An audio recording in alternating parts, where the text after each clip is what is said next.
Hello जी, कैसे हो आप सब लोग। द्वारकाधीश कृष्ण की नगरी द्वारिका में मैं सीमा त्रिपाठी आप सभी का स्वागत करती हूँ और मैं आ गई हूँ द्वारिका में। दोस्तों, ठीक मेरे पीछे आप देख रहे हो, ये है सुदर्शन सेतु, जिसका उद्घाटन कल ही माननीय प्रधानमंत्री नरेंद्र मोदी ने किया हुआ। बहुत ही तेज हवा चल रही है, जिसको आप देख सकते हो।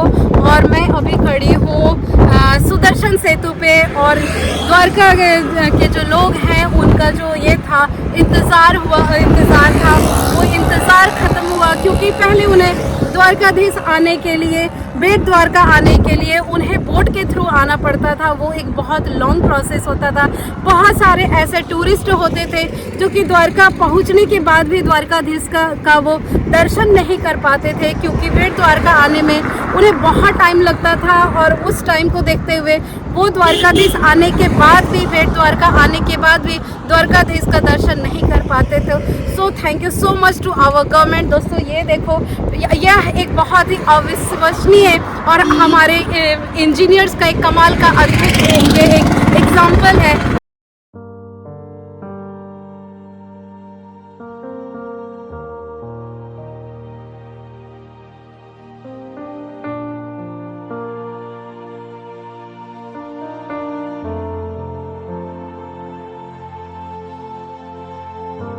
इस सेतु को बनाने में पूरे 978 करोड़ रुपए की लागत आई।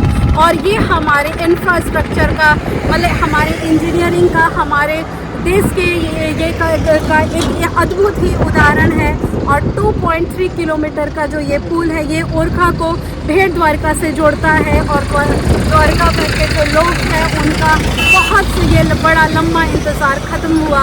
और चलो मैं चलती हूँ, आप लोगों को इस पुल का क्विक टूर देती हूँ। और दोस्तों, yes, I feel so proud that I am here. आज ही मैं यहाँ द्वारका आई हूँ और किस्मत से कल ही अपने माननीय प्रधानमंत्री ने इसका उद्घाटन किया है। तो चलो चलते हैं और मैं आप लोगों को इस जो सुदर्शन सेतु है इसका एक क्विक टूर देती हूँ। देवभूमि द्वारका के लोगों का सालों का वह इंतजार खत्म हुआ जब माननीय प्रधानमंत्री नरेंद्र मोदी ने सुदर्शन सेतु का 25 फरवरी 2024 को उद्घाटन किया। यह देश का सबसे लंबा केवल स्टेट सिग्नेचर ब्रिज है। 2.3 किलोमीटर लंबा इस पुल के निर्माण में 979 करोड़ की लागत आई है। यह कोई फिल्मी सीन नहीं, बल्कि यह एक हकीकत है। जी हाँ, पीएम मोदी ने अक्टूबर 2017 में 2.3 किलोमीटर लंबी इस पुल की आधारशिला रखी थी और अब यह पुल बनकर तैयार हो गई है। द्वारका शहर से बेट द्वारका 30 किलोमीटर की दूरी पर है। यहाँ भगवान श्री कृष्ण की प्रसिद्ध द्वारकाधीश मंदिर है। इस मंदिर में जाने के लिए लोग ओखा मेनलैंड से बोट में जाते थे। बहुत बार ऐसा होता था कि लोग बोट में सफ़र करके बेट द्वारका तक पहुँचते थे, तब तक वहाँ द्वारकाधीश मंदिर बंद हो जाता था।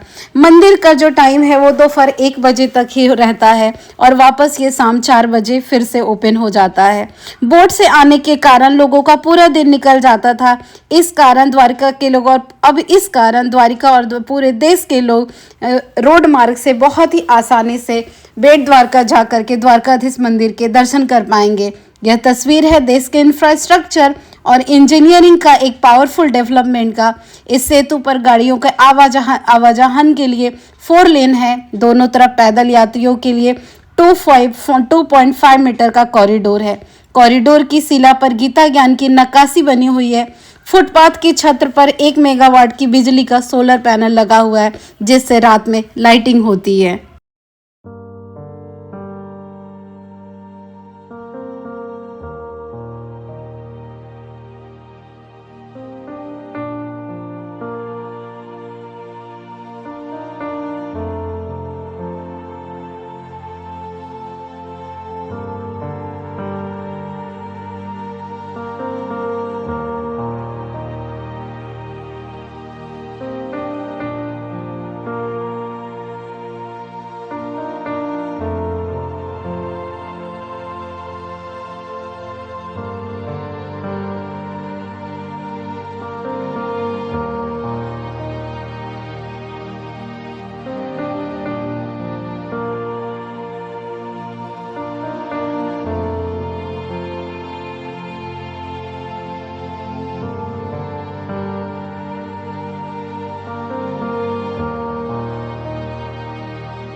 बहुत ही अच्छे से दर्शन हो गया। बिल्कुल ही टाइम पे आ गई थी मैं यहाँ पे और बस अभी दर्शन करके निकले हूँ। और यस, मतलब एक अलग ही अनुभूति का एहसास होता है जब भी आप कोई स्पिरिचुअल जगह पे जाते हो। और द्वारकाधीश कृष्ण जी की बहुत ही अच्छे से दर्शन करके अब मैं बाहर निकल गई हूँ। हाँ, आपने टाइम का ख्याल रखना। देखो, जो भी मतलब ना कृष्ण जी का मंदिर, जैसे मैं वृंदावन भी गई थी तो वहाँ पे 12 बजे सारे मंदिर बंद हो जाते हैं और 4 बजे फिर ओपन होता है। तो यहाँ का जो मंदिर है ये अभी 1 बजे तक बंद हो जाता है। तो आप कोशिश करना कि 1 बजे के पहले पहले आ जाओ और दर्शन कर लो। यहाँ पे लॉकर रूम है और वहाँ पे आपको अपना मोबाइल वगैरह जमा करना रहता है। तो चलो अब चलते हैं, अब आगे बढ़ते हैं।